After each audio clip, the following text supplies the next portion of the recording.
introduce Kate Flamenco, running the show in his face. So, welcome.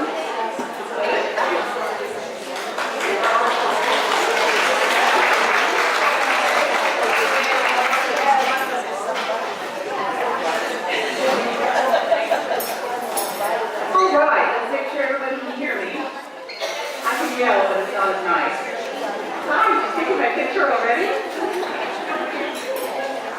It's very nice of you to invite us here today. As you know, we're all here to support Children's Hospital. And the group you're about to see, the Vintage Fashion Show, does it in a rather unique way. I was asked to explain the history of this group. And really, it started in one woman's living room. You'll meet her a little later. There were 4 of us, and she proposed finding the children's vintage clothing collection.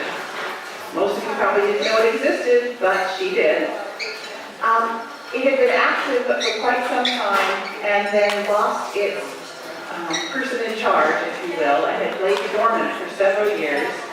We didn't exactly know where it was or who to contact, but we went off and we searched and we found. And about 2 years ago, we started putting it back together and organizing ourselves to do fashion shows using real vintage garments and charging people for them. You're paying us to be here today, and all the money goes to the Children's Uncompensated Care Fund. We're not affiliates. We line into the bargain boutiques. We're part of that organization. Everybody you see today here will be a volunteer. All the models are volunteers. I'm a volunteer. The wonderful women in the back room who actually make this thing happen are all volunteers. So every dollar that you donate to us to do the fashion show goes straight to the Uncompensated Care Fund.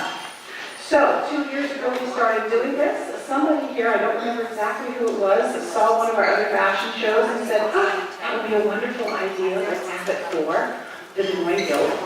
Called us up, booked us, and here we are. So, I have a challenge for you. If you're all here, all of you are here to help Children's Hospital. One of the ways you can help us help Children's Hospital is to take one of our flyers when you leave out, they're on the back page now, and tell somebody. We can do more of these, we can do and bring in more money for the Uncompensated Care Fund, and we're recruiting all of you to help us advertise these fashion shows out in the community so that we can do more to help the hospital. Now, I'm told that we'll have more of a meeting after the fashion show, so it's time to start having fun as far as I'm concerned. The fashion show that was picked today, and we have various different fashion shows on various themes, is called Famous Ladies. Prominent women within our history who we think we have dresses that represent well. So what you need to know is none of the clothing you see today was actually worn by the woman who it represents. It's something that our wonderful creative minds we've sort of matched up within our own collection. So just so you know. Otherwise, these are real garments from the real dates. We'll tell you how old pieces are, so are the hats, so are the purses, so are the shoes. Make sure you keep looking at everything the models are wearing. They'll wander among you. If you want to see something up close and personal, please get the model's attention before you do that, but she'll be happy to come over and show things to you. So, let's start with one of the oldest garments we have in our collection right now. Walking in the door is an outfit from 1880. Think about that. 1880, that's 130 years old. You should look so good. Our mom's name is Alice, and here she is in a wonderful 2-piece dress, black with red piping. Think about that, black with red piping from the 1880s. Now, one of the ways you know this dress is from the 1880s is the location of the bustle. Does anybody know what a bustle is? It's a bunch of padding you stick on your butt. Because big butts are beautiful. Absolutely. Now, in this particular, she thinks I'm joking, but I am not. Absolutely. It is considered a very feminine silhouette. In this particular time, the bustle doesn't sit really high. It comes down a little low, just below the curve. So it bangs against the back of your legs as you walk, with a bunch of frou-frou draperies all over it to add to the effect. We're actually working our way towards what's known as the S silhouette, where the bosom comes forward and the butt goes out the back, forming sort of an S curve ab. Isn't this wonderful? So, this dress is a two-piece. Two-piece dresses were absolutely the normal. Frequently they hook together in ways you do not imagine. So this is a matching top and bottom. Extraordinarily rare for us to get both top and bottom in a wearable condition. So we really, really love that. The jacket is boned with an interior stay to help it stay in place. It comes with a high neckline.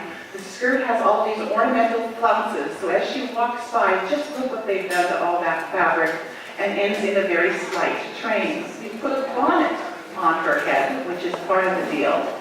Only older women wore bonnets, young girls did not. Of course, gloves, because no lady leaves the house without her gloves. And a lovely little purse. So while you're looking at this marvelous outfit, let me talk to you about a woman called Mary Ann Boren Denny, who very likely would have worn an outfit extraordinarily similar to this. So any of you recognize the name Boren for a street in Seattle, much less Denny? Mary Ann was born in Tennessee, but she married Arthur Denny in 1943 when he was working as a surveyor in Knox County, Illinois. Her sister Louisa married Arthur's brother, David Denny. 8 years later, he, Mary Ann, along with the other Denny and Boren family members, outfitted 4 horse-drawn wagons. And accompanied by several dogs, horses, and a small herd of cattle, they went westward. As she crossed the plains, Mary Ann was a stalwart matron of 29 with 2 little daughters and pregnant with their son. They arrived at Alki Beach on November 13, 1851, and relocated to Elliott Bay in 1852. Upon arriving at Alki and looking around, Mary Ann sat down on a wet log with baby Roland in her arms and wept. They lived children in a 2-room cabin along with the entire other Denny family with their 4 children at what is now First and Marion. After the creation of Washington Territory, Arthur was elected to the first territorial legislature, House of Representatives, and he introduced a proposal for women's suffrage in Washington Territory as part of the first legislative session in 1854. His proposal failed by 1 vote. In 1866, Arthur and Mary had an imposing residence at First and University. Eventually, their property became immensely valuable, and they enjoyed affluence in their later years. Arthur passed away in 1889. Mary Ann lived another 20 years, following him on 1910. So we're assuming that since this is black, this is something that Mary Ann might have worn in the year or so after Arthur's passing. It is not mourning dress specifically, not with that red piping trim, it's not, but something close enough that the 2nd or 3rd year after her husband's death, a woman in 1880 might very much have worn. So, I forgot to mention the lovely little lace blouse you got, and the reticule is the proper name for the handbag that she's got with a fetching little tassel at the end. She's showing the interior lining of that blinded buckler, which is a fairly stiff fabric to help support. This is an amazing piece of history in that it has survived for more than 130 years and still in very, very wearable condition. So our model's name is Alice. She's Mary Ann Boren Denny with us today. And I hope you enjoy this first outing into vintage fashion with us. Thank you, Alice.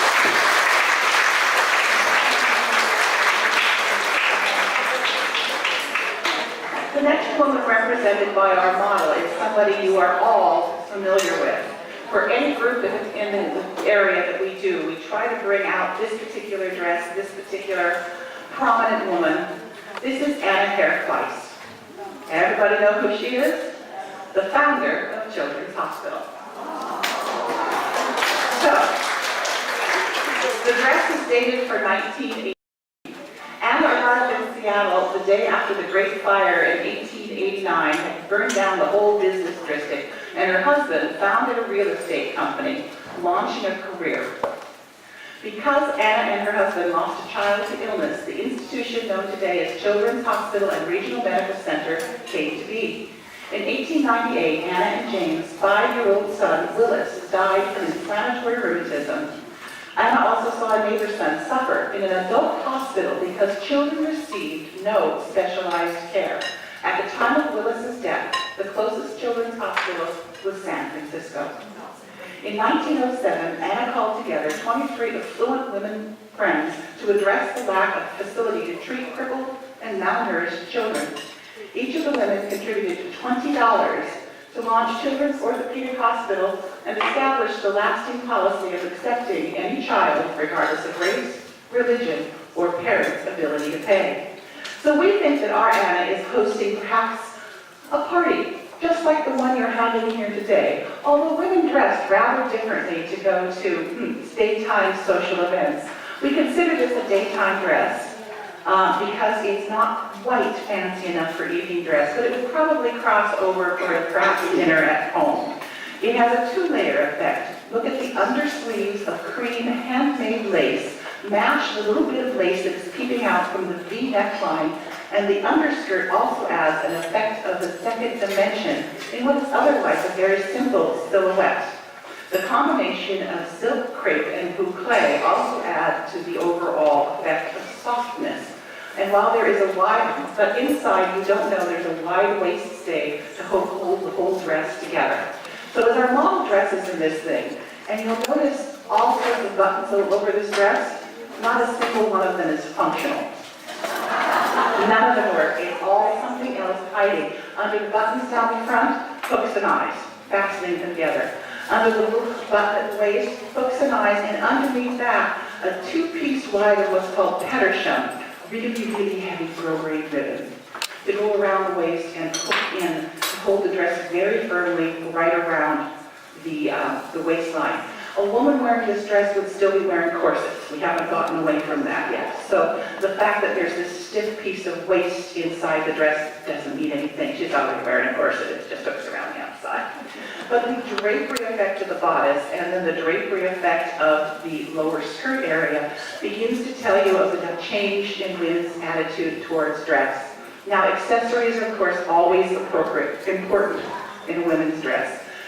She's got a parasol to keep the sun off, gloves, of course, a little embroidered handbag, and then, of course, we've got that hat. What a wonderful hat. Egret feathers, ostrich feathers, ribbon, silk flowers, the whole 9 yards almost go onto that hat, and it is pretty much period, except it does have to be refurbished a couple of times. Now, this will be some of the few feathers you see here today. One of the interesting things to note is that the U.S. was ahead of everybody else in Audubon laws in terms of what kind of feathers you could and couldn't put on garments here in this country. If you had to kill a bird, you couldn't use the feather. So ostrich, which molt, egret, which molt. The exception to that, of course, are birds that are considered either food birds or pests, vermin. So in this case, we've got egrets, those are the high ones you see. There's some ostrich down around on it, both of which are very much safe to harvest. So I want to let you know that even in 1918, we are being ecologically friendly. So this is Anna Price.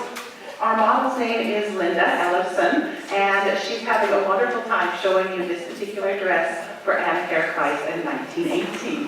Thank you, Linda.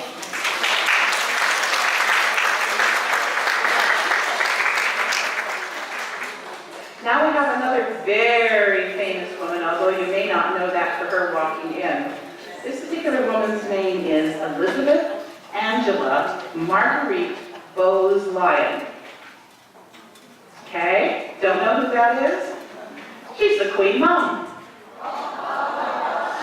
Queen Elizabeth's mother, who passed away in 2002 at the ripe old age of, I don't think she made it quite to 102, 101.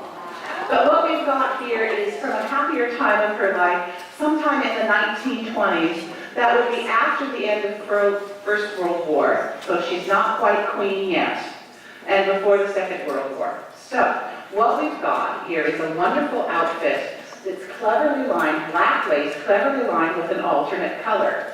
This is a holdover from many of the lawn dresses of the decade before. And the reason it's so wonderful is that if you want to freshen the outfit, you just change the color of the lining. So many fashionable women, now I don't think the Queen Mom actually would have done something like that, probably just gone out and bought a new dress. But that's one of the reasons that is a very popular way of doing things with this. So this particular case, we've got black lace over a dark rose lining for a very sophisticated look without being wild. This is not a flapper. Okay. Didn't want you to think every woman in the 20s was a flapper. This is very sedate, very demure, but very regal in its own way. The body of the dress is satin with alternating panels of this delicate lace. It has sleeves and comes to just about her ankles here. Unfortunately, this dress, for all that it's from 1920s, is not shocking at all. And we'll get you a shocking dress later, just in case you feel disappointed about all that. Okay. One of the things we have with this particular dress is it comes with a special note. It needs a special dresser. This is Lynn, by the way. Will tell you just how complicated it is to get into this dress. Like the one you saw just before this, you can't tell how this dress is closed. That's the mark of a beautiful dress, of a well-made, sophisticated dress. You're not supposed to know how the woman got in. That'll change with zippers. Okay, there's another funny story, but we'll get to that one. But for this particular dress, now we've given her the wonderful accessories that we always do, lots of beads, a feather fan because, well, she doesn't need to carry a purse. Somebody else has got the money. She's not that. And of course, a beautiful, beautiful fox fur, very much part of a 1920s well-dressed woman here. And we put a tiara on her because, of course, it's the Queen Mom. And lovely shoes from the period. Adolf Hitler considered the Queen Mom the most dangerous woman in Europe because of the way she gave the British people moral support during the Second World War. She was a symbol of the nation's resistance and Elizabeth during the war because she would not leave her husband, the king, or send their daughters to Canada during the Blitz. She loved her husband dearly and went off to Scotland for multiple years after he died and finally came back and became the Queen Mum that we knew, supporting her daughter, Queen Elizabeth, who I assume will be in future fashion shows for us, but not today. We've only got her mother here. So as our famous ladies, this is the Queen Mum in a 1923 black satin evening dress. A wonderful sample of it. Thank you very much. Who do I have next? Velvet evening cape with a high fur collar, soft and lush velvet and fur cape has many design features beyond just how nice it feels against your skin. The size of the collar made to stand up and surround your face is a 1920s style. But the bottom of the cape, which is draped or sort of a mushroom balloon hemline, is just as classic. In between you have rows of shirring that gather and drape the velvet to encourage it to catch the light. Each line of shirring actually has welting inside of it, creating a series of ridges and echoing the round line of the hem and the collar. It absolutely masterful design. Also, when she turns and shows you the back side of this, notice how it still cups her butt. Very much. We haven't lost that yet. Inside this marvelous, marvelous cape, we have peach chiffon. Now, no dangling fringe here, but this is an absolutely beautiful dress. Classic for the 1920s. A heavily beaded bodice down to a motif, a natural flowing motif across the skirt itself. This one is silver beads and a leaf motif. We've called this peach. We've matched it with silver shoes, peach gloves, and of course feathers in the hair. And take a look at the back of this as well as the front. Can you imagine her dancing the night away in this particular one? How about making a movie instead? We decided that this one is an It dress. Do you remember Clairvaux and It? Well, look at this. If you don't know what It is, just look at the dress, you'll understand. Clairvaux was the actress playing Betty Lou in a movie And from then on, she was known as the It Girl. Raised in Brooklyn, rose to stardom in the silent film era of the 1920s. Her high spirits and acting artistry made her the quintessential flapper, and the film It brought her to global fame. Clairvaux came to personify the roaring 20s and is described as its leading sex symbol. She appeared in 46 silent films and 11 talkies. At the apex of her stardom in January of 1929, she received more than 45,000 fan letters. Her last film, Hoopla, in 1933, in which case she retired to become a rancher in Nevada. So we got her at the height of her career here, so I can see our wonderful It Girl dancing the Charleston in a silent movie in this particular dress, just flowing back and forth as she does those I'm not going to demonstrate, you don't want me to. Those Charleston steps, but if we encourage Kay, we might actually get her to see those in the middle of the room. So the little feathers in the hair in the headband are called a headache band.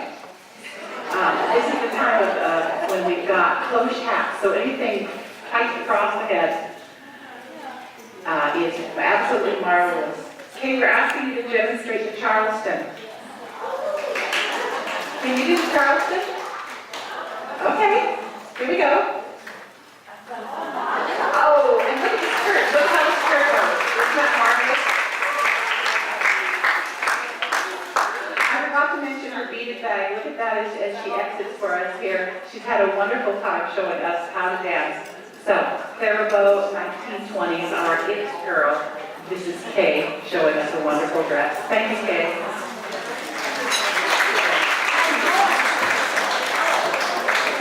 Our next dress is also from roughly the 1920s. Not quite as old as the other one, but that's the 1930s. This woman is an amazing woman as well. In fact, we have her representing a woman that Joan Bennett sent her a skunk. Spencer Tracy kicked this woman through the bottom of her chair while she was sitting in it. Joseph Compton was content just to pull the chair out from under her as she sat down, and Zazu Fitz compared her to a ferret. Who do you think we have here? Why, none other than Hedda Hopper. Now, why did we have Hedda Hopper come and marvel for you? Such a nasty, vicious woman. Hedda loved her hats. Oh my goodness, in 1960, she spent $5,000 a year on hats, large flamboyant hats. I did the little calculator online. That's $35,817 a year on hats. How could we not have her come to our fashion show? But we got her now in 1930s in a long dinner dress made of sheer black chiffon embossed with green plush flowers.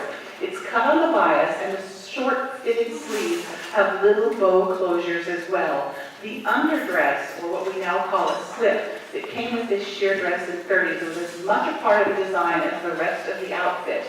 The original to this is lost, but we've chosen black, so the green flowers will just pop out and show to you, and the original could have been some other color. So we've accessorized this in green, lovely green gloves, which are very lovely, nice color gloves. You'll see that there's a little green emblem or jewel on her black dance bag. Now this is called a dance bag because your hand slips into a little strap across the back, and when you go to dance with your partner, you can sit on your outside of your hand as you put your hand up on your partner's shoulder. You don't have to leave it on the table. And a woman as nasty as Hedda, you never know what kind of surprise you might find if you left it on the table. Now the hat is a perfect 30s design, but it's not actually from the 30s. It is, however, Christian Dior, which Hedda would have loved. But it looks so perfect with this dress and is definitely a 30s design that we decided to bring it out anyway.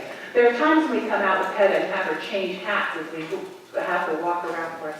A strand of beads and wonderful 30s shoes make this a marvelous, marvelous outfit for Hedda. She wants me to tell you how she keeps the hat on.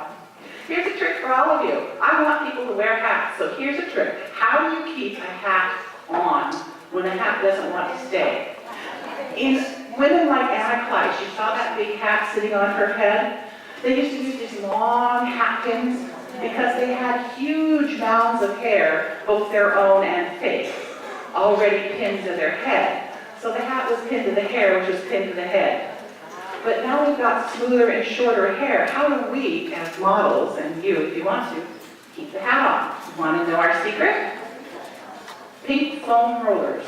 Actually, sometimes they don't have to be the foam ones, they can be little bristle ones. So Christine, which we're not going to make her do it, has got 2 big rollers in her hair. The hat sits on top of that, and the hat pin goes through the rollers.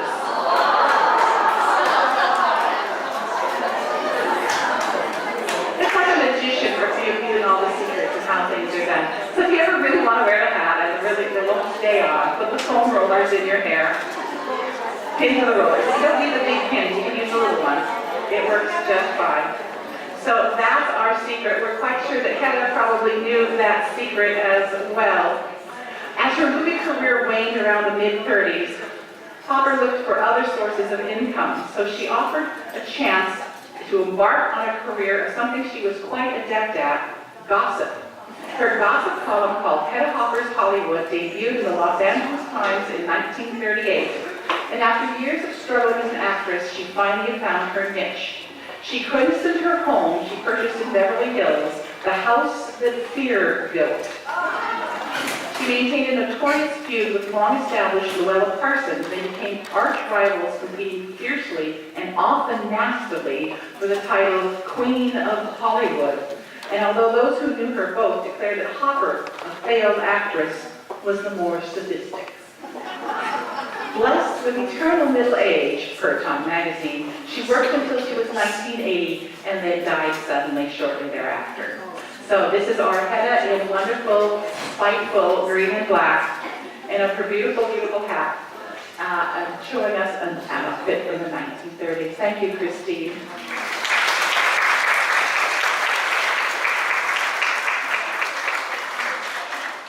I don't know if it's just the 1930s or something, but our next model is also doing someone who wasn't necessarily very nice, although in a slightly different way. This is a wonderful butterscotch silk day dress. We appreciate day dresses as vintage collectors. They tend not to survive. Evening dresses, wedding dresses get packed away and preserved, but daytime dresses got worn to a frazzle. So it's rare for us to come across one, especially one as nice as this. Maybe the color, maybe the fact that it's silk put it all together. But this is a color we call butterscotch. A little dark brown trim at the neckline, but otherwise a lovely golden shade. A natural waist, this is the 1930s now, slightly draped bodice with a little peplum all around, long fitted sleeves, and a hemline that just lays in gentle folds. There's a little draped tie at the neckline and threaded through the bodice, and it has a little interesting detail in the back here as well. A very nice vertical line. But of course, what makes this dress, of course, is the accessories. We have alligator shoes, an alligator purse, and this hat. Isn't it a wonderful hat? Not everything was a total cloche, although you can see that bell shape at the top of it, but with a lovely little brim clear down to her eyebrows, which is absolutely perfect. Made it a little hard to see. Perfect for the style. The particular important person we have today is, well, we decided this is Ma Barker. Died of a gunshot wound January 16, 1935 at the age of 61. She was the mother of several criminals who ran the Barker gang from the public enemy era. There were 5 of them, all of them criminals. However, Al Carlos, the gang's second most notorious member, said later that the most ridiculous story in the annals of crime is that Ma Barker was a mastermind behind the gang. She wasn't a leader of criminals, or even a criminal herself. There's not one police photograph of her or set of fingerprints taken while she was alive, from her while she was alive at any crime scene. Notorious bank robber Harvey Bailey observed in his autobiography that Ma Barker couldn't plan breakfast, let alone a criminal enterprise. But she certainly knew of the gang's activities and even helped them before and after the crimes. There is no evidence ever that she was an active participant. She did, however, battle the FBI to the death with a Tommy gun on January 16, 1935. According to the FBI, a Tommy gun was found lying in the hands of Ma Barker. But many, including the other bank robbers, have suggested that the myth of her as gang leader was encouraged by J. Edgar Hoover and his fledgling FBI to justify the agency's killing of a little old lady. So this is hopefully from happier times when she's gone off to the movies, knowing her sons were committing bank robberies while she was there, watching Clara Bow in the It show. But this is our Ma Barker in a lovely butterscotch silk day dress. Thank you, Sue, for showing us that dress.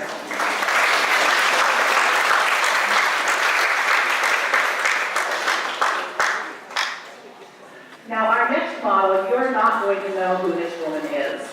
I don't know if she's out there and ready for us. Check for us. It takes a while to change clothes, and we're just about at the point where our models are changing. These garments, as I said, are real, are fragile. I have 3 ladies in the back room helping our models change, and they're all very necessary from place to place. We always put our oldest dresses first, because frequently the models wearing them are wearing lace-up boots. The lady in the long black dress had lace-up boots. We allow a good 15 minutes to get into those shoes. Although uniformly, I'm told whenever I ask, they're very comfortable. The one set you saw was new to us here today. We actually had to replace the lace practically in the back room. But getting in and getting out of them takes a while. The peach-colored dress that you saw takes about 10 minutes to get in and out of. There are no closures, no snaps, no buttons, no nothing for that particular one.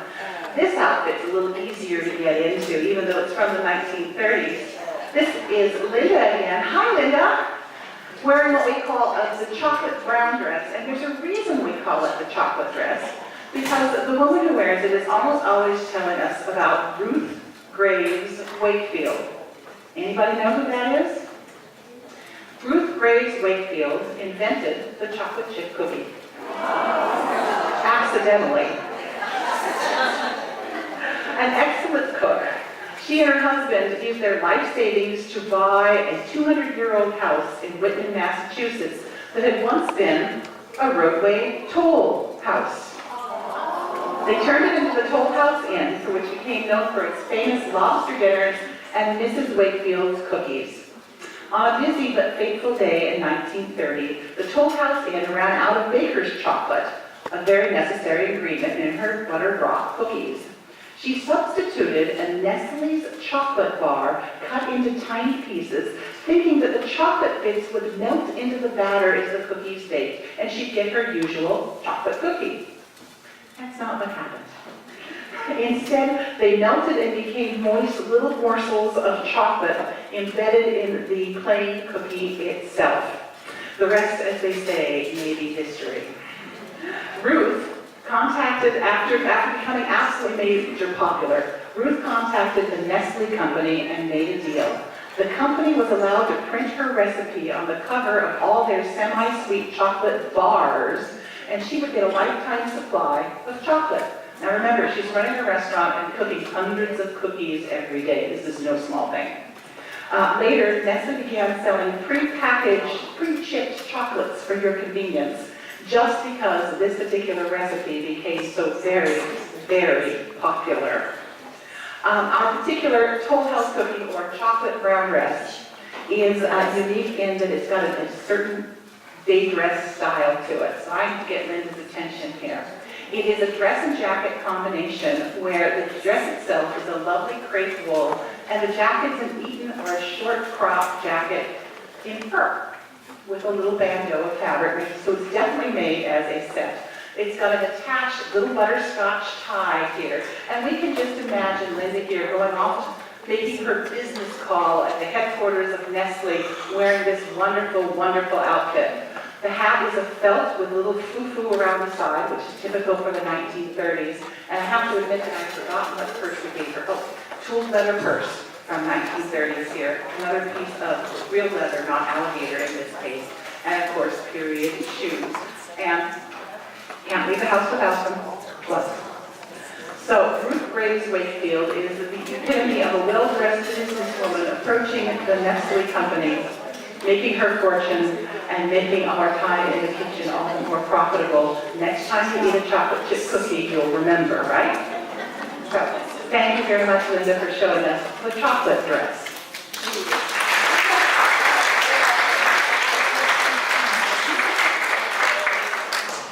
Wait and see who walks in the door. Oh goodness, I have to stand up and salute for this one. Last time you saw this woman, she had a pillow on her butt. Look at 40 years later. This is Alice Miller. Alice has a wonderful collection of vintage military nursing uniforms, and she's brought this one to share with us today. So she's going to take a turn here so you get to see it very much. And then she's going to come and tell you about it herself because she can do so much more. But let me tell you, every piece there is authentic military wear from what, 1940? 1943. Here you go. Hello, everyone. Okay, what service am I? Right, and what am I? WAC. So I'm a very special WAC today. I'm Colonel Alberta Culp Hobby, the first director of the WAC. In 1942, the women wanted to do something to help the World War II. During that time, the motto was free a man to fight. So they created the WAC, Women's Auxiliary Army Corps. Congress ratified it, said it was a great idea, so then it became the Women's Army Corps. And Alberta Culp Hobby was the first director. By the end of the war, 160,000 women had joined the WAC. And that was the history of women in the Army and the Air Force today. Now I'll describe my uniform. Like this hat, it's called the Hobby hat, after Alberta Hobby. And it's perfectly round. No one's head is perfectly round. So the veterans told me, many veterans have told me, after you wear it for about an hour, you get what they call the hobby dent in the front of your head. And many veterans have told me that the bill is perfect for birds to perch on. So when you're standing in formation and you're pretty quiet and calm and you're not to move, it's perfect for a bird to come and rest.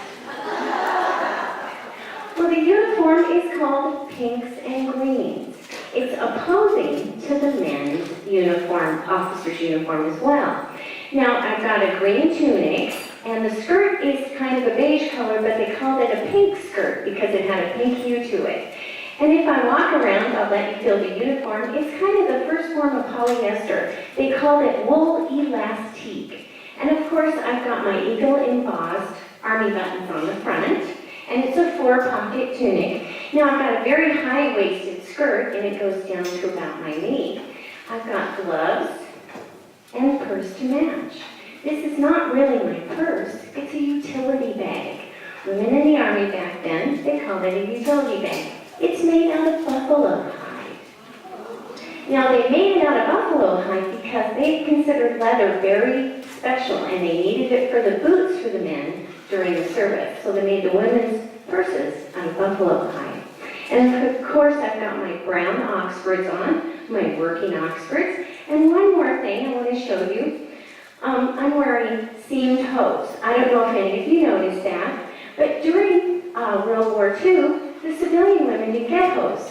Well, women in the military got 3 pairs a month. And that's one reason why women joined the services. So, but there's one catch to that. While you're standing in formation, that your sock had to be, the heel of your sock, had to be 3 inches from the top of the heel of the sock to the heel of the shoe. And your instructor would walk around and measure that, right? If it wasn't exactly 3 inches, you'd get a gig. Because your sock would wrinkle, and you'd be marching, you'd get a blister, and the next day you'd end up at sick call. That's why you get a gig. Well, I hope you enjoyed the uniform. I'll walk around a little bit, and thank you.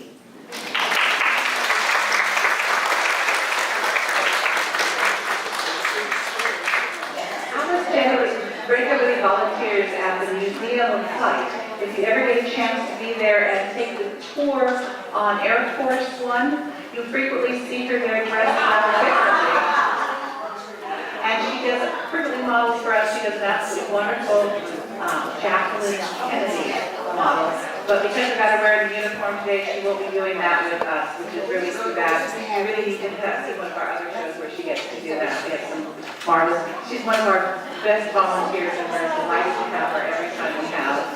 And if you see the gentleman in the back corner with the camera, that's her husband, who comes and takes pictures of us, which are wonderful advertising tools. So we enjoy having that as well. So I'm going to let Alice, as Alberta Hobby, wander the room and show, and we're going to bring our next woman in so we can talk about that too. Once again, I've got a woman here that you probably have never heard of. Her name is Ida Mae Fuller. Now, why is Ida Mae Fuller famous? Ida Mae Fuller was the first American to receive a monthly benefit Social Security check. On January 31st, 1940, she received check number 000000001 in the amount of $22.54. Miss Fuller, known as Ida and Ida to her friends and family, was born in 1874. She never married, she had no children, she lived alone for most of her life, and she filed for her retirement claim on November 4th of 1939. She just dropped by the Rutland Social Security office to ask about possible benefits. She later observed, "It wasn't that I expected anything, mind you, but I knew I'd been paying for something called Social Security, and I wanted to ask about it." When she retired in 1939, she had paid just 3 years of payroll taxes starting in 1940, so she then received Social Security checks for the next 35 years until her death in 1975 at age 100. By the time of her death, she had collected $22,888.92 from Social Security, compared to her contributions of $24.75. And people say the system isn't a good deal. So Ida Mae today is wearing something very simple, because that's all she was. She was a clerk in a store, and this is the sort of outfit she would have worn, perhaps even to Sunday church. It's a 1940s suit, plain black with this little bit of a lace white collar. It's actually made of rayon. So that's the first time you've seen, well, except for the military uniform, a non-natural fiber here. Rayon is new. It was suits unlined, which means it was cooler than your usual suit. So even though it's black, we're thinking that this is a spring or summer suit. And it could actually be washed at home, which is also a wonderful benefit for somebody on a fixed income. Styled with a small peplum and some self-covered buttons, it was probably made in the home. The 3/4 length sleeves were very fashionable and to some degree made popular by Gracie Allen, as in Burns and Allen, because Gracie had a burn on an arm for a childhood accident and she always wanted to hide it. So she wore these 3/4 sleeves, and of course they caught on. The white lace collar is also stitched on or added to the outfit, which means it was probably removed every time the garment was laundered and then stitched back on. We think it makes a nice little contrast to give her the white gloves to set that off, a sensible handbag, and sensible shoes for our wonderful, in 1940s, I just got my first Social Security check, where the heck am I going to spend all that money? Ida Mae Fuller. Doing it on the hour here, showing us this very today, just a short outfit in its own way. Here's another historic woman for you. This is Sue, and isn't that a wonder? Now, careful. As that skirt goes by, there's this wonderful quote about 1950s New Look skirts, full ones like that. has to do about them swirling through the room, knocking ashtrays hither and yon. This is also a woman who's about to make a business call. We have here Pauline Phillips, a California housewife who transferred herself into a wonderful, important name that each and every one of you have already heard. Please welcome Dear Abby. Dear Abby today is wearing a wonderfully bronze taffeta cocktail dress from the 1950s. Fashion-wise, the 50s really started in the late 40s, the day that Paris designer Christian Dior introduced his first collection. His designs were totally different from the styles that women had been wearing for almost 2 decades. Ernestine Carter summarized the new look, as it was dubbed in Harper's Bazaar, arrogantly swinging their vast skirts, soft shoulders, tight bodices, wasp waists, tiny hats. They swirl contemptuously, rolling over ashtrays like 9 men. So, clear the way. Critics aside, the new look style caught on, copied by department stores everywhere. This new look bronze taffeta cocktail dress is a stunner. A wonderful design features. It's got a velvet collar and cuffs, look for those, the fitted waist with a very full skirt, and of course we put a stiff crinoline underneath it. More skirt than you've seen since the first outfit came out. The charming feature of this dress, we believe, is the decorative button detail running all the way down the front of the dress. We counted them. There are 48 useless buttons. Our model has chosen short gauntlet gloves with a wonderful gold trim. Do try to get a look at these gloves. They're truly exceptional. And a demure little hat. We have a nickname for several of our outfits. They just sort of grow on us. So I'm going to tell you the nickname for this particular hat. When we go looking for it, we say, oh yes, go find the snail hat. So look at it now. Does it look like a snail to you? So in that case, of course, it's a perfect hat for Washington, right? Absolutely. It was created by Chicago's Mad Hatter by the name of Benjamin V. Greenfield. Innovative designs he was known for, and many of them worn by famous movie stars. This is considered a sculpture's cocktail hat in brown with black beads and pink decor. But let's talk about Dear Abby a little bit while she shows you this dress. Born in 1918, her twin, Esther Pauline, beat her to the world by 17 minutes and beat her to the advice column world by a couple of years. But her sister sent her hard problems to solve, and Pauline would send back answers. And eventually she went to, she could do better than the advice columnist the paper had. Well, if you're ever in the neighborhood, the feature editor said, come and see me. So she showed up the next day wearing Dior. This is what we think we're showing you here today. If only to get rid of her, the editor handed her a stack of back issues telling her to compose her own replies, which she did with her characteristic style and dropped off her answers. She arrived home to a ringing phone and the job was hers, $20 a week. An immediate success, quickly syndicated. With growing renown, she had growing estrangement with her twin. Dear Abby and Ann Landers battled each other in syndication, and according to many accounts, the sisters did not speak for more than 5 years and didn't reconcile until the mid-60s. Ann Landers passed away in 2013 at the age of 94. But we see her here in her 1940s, just about to call on that editor and just about to launch a famous career, one of our famous ladies in a famous dress. Bronze cocktail, thank you, Kate.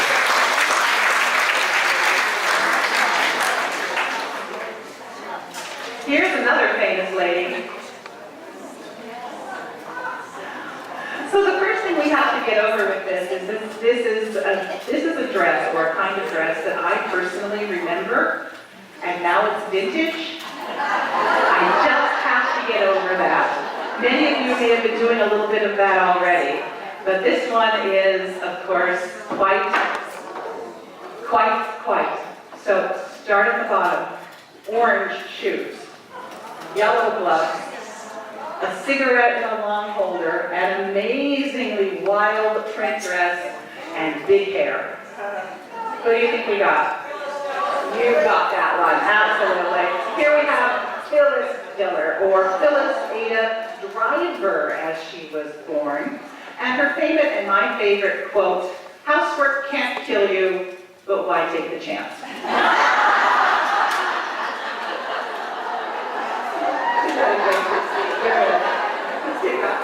All right. Okay. So, that was one of hundreds or thousands of jokes told by the late, great Phyllis Diller.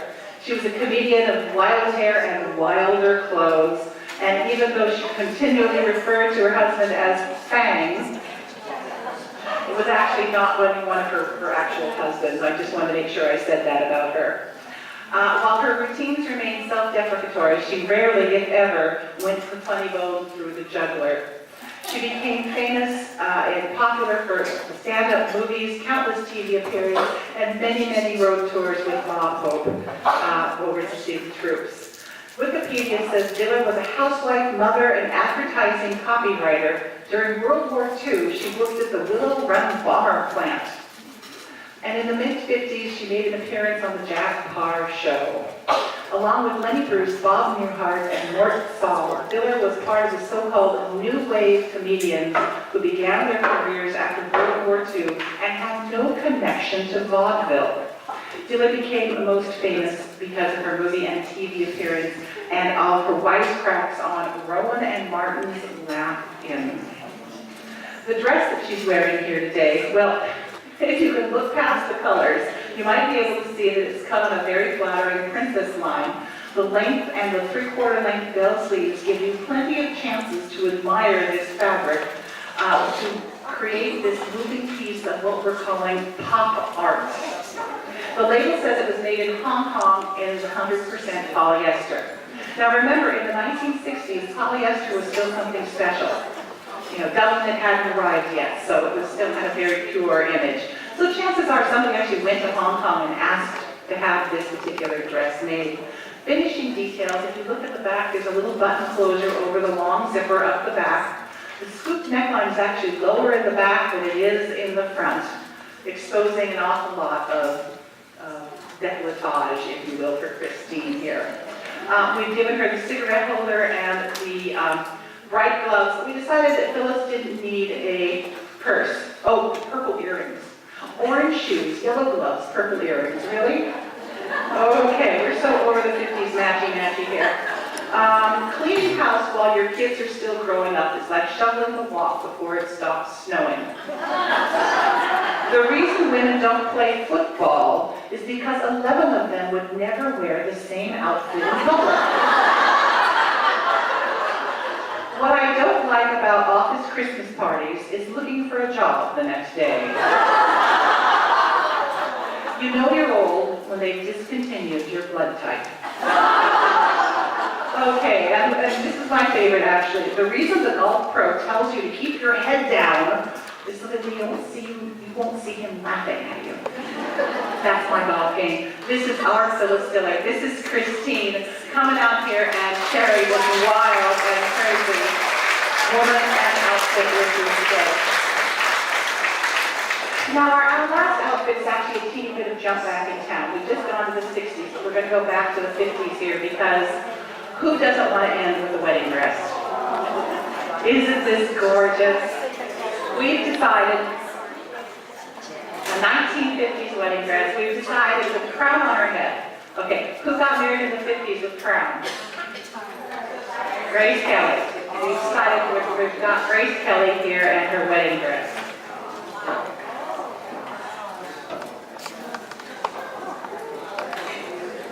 The lace on this dress is amazingly fragile. If we look at it, it's a sign that doesn't want to join us anymore.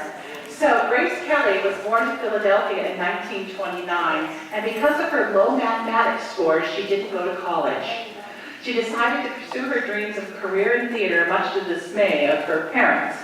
Theater took her to television, television took her to the movies, and Kelly made her famed debut in 1951. She, of course, is most famous for the fact that who she married. The man who came to her notice and attention because she was filming a movie in Monaco. and got married to Prince Rainier, and I'm trying to find the date on here, and I don't. Anybody remember? 53? Kelly's wedding dress was designed by MGM's Academy Award-winning Helen Rose, and it was worked on for 6 weeks by 36 seamstresses. Now, this particular wedding dress, which we're only bringing to you because it's we thought was similar, has the same tight-fitted bodice, long sleeves that come to a point over the wrist, a little bit of beading over roughly a boat neckline here, and then a very, very full skirt of absolutely gorgeous, delicate lace coming to a little bit of a train in the back. Now, Grace Kelly's original dress, of course, had a much longer, a cathedral-length train, and we just can't manage that. I mean, we'd have to clear you all out, and the train would probably go clear the back wall here. So we had to go something a little bit. But we found that the headpiece was a real find. It's a little double-layer crown here with just enough veil to hang gracefully down her back. Luckily, this dress zippers up the back, so it's actually relatively easy to get our model in and out of. We've given her lace-covered shoes and, of course, a wonderful little bouquet to carry as she walks down our imaginary aisle here. Now, Grace Kelly's original dress was made by Helen Rose. This particular one is made by a very famous wedding dress designer called Cahill of Beverly Hills. Do I have memories for that? I didn't hear it, but one of the ladies who works in our back room just went, Cahill. So I had to make sure I told you that particular one. Serenely regal was the description of Grace Kelly's wedding dress as it was described by the media. The material cost of the manufacturing of the dress was, for the U.S., considered at the time, $7,266.68, excluding the fee of the designer. So you can do the math and figure out how much that would be in modern terms.